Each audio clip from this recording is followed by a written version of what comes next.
شیطان الرجیم بسم اللہ الرحمن الرحیم۔ پیارے دوستو ناظرین، آپ سب سے گزارش ہے کہ آپ طیب پاکستانی چینل کو پہلے سبسکرائب ضرور کریں اور اس ویڈیو کو بھی پورا دیکھیں، کیونکہ میں آپ کو حضور داتا گنج بخش رحمۃ اللہ علیہ ان کی ہسٹری کے متعلق تھوڑا سا بتاؤں گا۔ آپ رحمۃ اللہ علیہ کہاں پیدا ہوئے، آپ کی سن ولادت، آپ کا سن وفات تک انشاءاللہ پوری کوشش کروں گا کہ سب بتاؤں۔ بسم اللہ الرحمن الرحیم۔ آپ رحمۃ اللہ علیہ کا نام علی تھا۔ آپ رحمۃ اللہ علیہ کے والد کا نام عثمان تھا۔ آپ رحمۃ اللہ علیہ حسنی حسینی سید تھے۔ آپ رحمۃ اللہ علیہ کو بچپن سے ہی بہت علم حاصل کرنے کا شوق تھا۔ آپ رحمۃ اللہ علیہ کو لوگ زیادہ تر حضور داتا گنج بخش رحمۃ اللہ علیہ کے نام سے جانتے ہیں۔ ان کا صحیح نام علی بن عثمان ہے۔ آپ رحمۃ اللہ علیہ غزنی میں پیدا ہوئے۔ آپ رحمۃ اللہ علیہ کا غزنی کے دو شہر جلاب اور حجویز شریف سے تعلق تھا۔ آپ رحمۃ اللہ علیہ کو اسی تعلق کی وجہ سے حجویری اور جلابی بھی کہا جاتا ہے۔ آپ رحمۃ اللہ علیہ کو بچپن سے اتنا علم حاصل کرنے کا شوق تھا کہ جب یہ پڑھنے کے لیے تعلیم حاصل کرنے بیٹھتے، علم حاصل کرنے کے لیے بیٹھتے، مطالعہ کے لیے بیٹھتے، تو آپ رحمۃ اللہ علیہ تک پانی پینا تک یاد نہیں رہتا تھا۔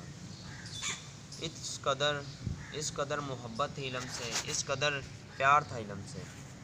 علم حاصل کرتے تھے اور اس پر عمل بھی کرتے تھے، نہ کہ صرف علم حاصل کرتے تھے۔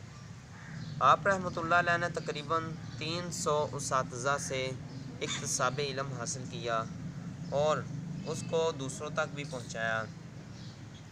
آپ رحمۃ اللہ علیہ نے حضرت سیدنا خضر علیہ السلام ان سے بھی اکتساب علم حاصل کیا۔ آپ رحمۃ اللہ علیہ بہت ہی زیادہ کافی ممالک میں بھی گئے علم حاصل کرنے کے لیے، مصر میں اور اس کے ارد گرد کئی ممالک میں، بہت سے ممالک میں گئے جہاں جہاں آپ رحمۃ اللہ علیہ کو علم حاصل کرنے کی ضرورت پیش آئی، آپ رحمۃ اللہ علیہ نے وہاں علم حاصل کیا۔ حضور داتا گنج بخش رحمۃ اللہ علیہ اس دنیا میں بچپن میں ہی جب حروف تہجی کا، حروف مفردات کا پہچان ہوتے ہی آپ رحمۃ اللہ علیہ نے قرآن پاک پڑھ لیا، ناظرہ پڑھ لیا اور قرآن سے بھی بہت محبت کرتے تھے۔ اور ایک مرتبہ آپ رحمۃ اللہ کا ایک چھوٹا سا واقعہ بھی بیان کرتا ہوں۔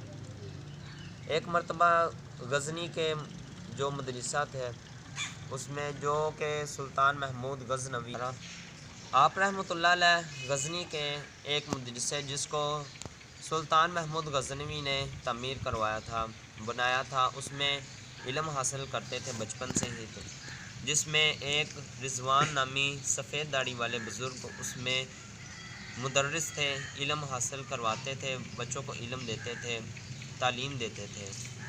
آپ رحمۃ اللہ علیہ ایک مرتبہ سلطان محمود غزنوی کا اس مدرسے میں آنا ہوا، تمام بچے وقت کے سلطان، وقت کے بادشاہ کو دیکھنے کے لیے چلے گئے، مگر آپ رحمۃ اللہ علیہ وہیں بیٹھے مطالعے میں مصروف رہے۔ اور آپ رحمۃ اللہ علیہ کا اس قدر علم سے محبت کو سلطان محمود غزنوی نے دیکھ کر یہ کہا کہ یہ ہمارے مدرسے کی زینت ہے، یہ ایسے بچے، کیونکہ علم سے محبت تھی تو اللہ تعالیٰ نے رتبہ بھی اعلیٰ عطا فرمایا تھا۔ اس کے مطابق پھر آپ رحمۃ اللہ علیہ نے کئی ممالک کے سفر کے بعد آہستہ آہستہ پاکستان میں بھی قیام کیا کئی جگہوں پر، اور آپ رحمۃ اللہ علیہ نے آخری قیام لاہور میں تشریف فرما ہوئے اور وہاں بھاٹی دروازے کے قریب آپ رحمۃ اللہ علیہ نے اپنا ڈیرا ڈالا، اور وہاں لوگوں کو، کئی ایسے لوگ جو بھٹکے ہوئے تھے ان کو راستے پر، راہ راست پر لایا، اور بہت سے لوگوں کو رحمۃ اللہ علیہ، آپ رحمۃ اللہ علیہ نے بھاٹی دروازے کے قریب پھر ڈیرا رکھا۔ آپ رحمۃ اللہ علیہ وہاں کئی لوگ جو کہ اپنے راستے سے بھٹکے ہوئے تھے، کفر کے اندھیروں میں چل پھر رہے تھے، آپ رحمۃ اللہ علیہ نے ان کو کفر کے اندھیروں سے نکال کر ان کو علم کی روشنی سے مستفید کروایا، ایمان کی روشنی سے مستفید کروایا، اور کئی مرید آپ رحمۃ اللہ علیہ کے بنے۔ اور اسی طرح آپ رحمۃ اللہ علیہ نے اپنی زندگی میں دین کی خدمت اتنی بہت زیادہ خدمات پیش کیں۔ آپ رحمۃ اللہ علیہ کی بہت سی تصانیف بھی تھیں، جس میں ایک سب سے اعلیٰ معیار حاصل رکھنے والی تصنیف مشکافۃ المحجوب ہے، جس میں بہت سے علم کے موتی موجود ہیں، جس کو ہمیں چاہیے کہ ہمیں بھی ان کی تعلیمات پر عمل کرنا چاہیے، اور اس پر عمل کر کے جس طرح انہوں نے اپنی زندگی گزاری اسی طرح ہم بھی اپنی زندگی کو گزاریں۔ اور آپ رحمۃ اللہ علیہ 20 صفر مظفر 465 ہجری کو اس دنیا سے پردہ فرما گئے، اور جس طرح آپ رحمۃ اللہ علیہ کا لاہور کے اندر ہی مزار شریف تعمیر ہے، آپ رحمۃ اللہ علیہ کا وہاں ہی مزار شریف موجود ہے، جس پر لوگ جاتے ہیں اور کئی مرادیں پاتے ہیں۔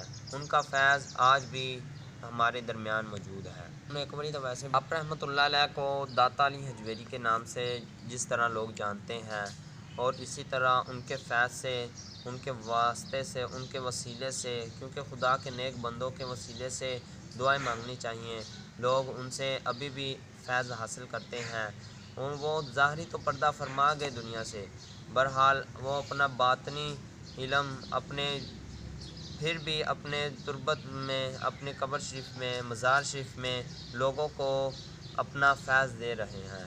اور ہمیں بھی چاہیے کہ جس طرح ہمارے بزرگان دین نے، جیسا کہ داتا علی حجویری رحمۃ اللہ علیہ، حضور داتا گنج بخش رحمۃ اللہ علیہ نے اپنی زندگی میں بہت سے لوگوں کو کفر کے اندھیرے سے نکال کر ایمان کی روشنی میں مستفید کروایا، اسی طرح ہمیں بھی چاہیے علم حاصل کریں، حضور صلی اللہ علیہ وسلم کی سنتوں کو اپنائیں اور اس کے مطابق اپنی زندگی گزاریں، اور ان کی تعلیمات جو کہ انہوں نے ہمیں بتائی ہیں، جس طرح ہم نے زندگی جینی ہے اس طرح ہم اپنی زندگی گزاریں، اور تمام لوگوں میں اپنے حاصل کیے ہوئے علم کے مطابق لوگوں کو بتائیں کہ ہمارے اسلاف کیا ہمیں بتاتے تھے، اور حضور صلی اللہ علیہ وسلم کی بتائی ہوئی تعلیمات آگے پہنچانے کی، جس طرح ہمارے بزرگان دین نے پہنچائی، ہمیں پہنچانے کی توفیق عطا فرمائے۔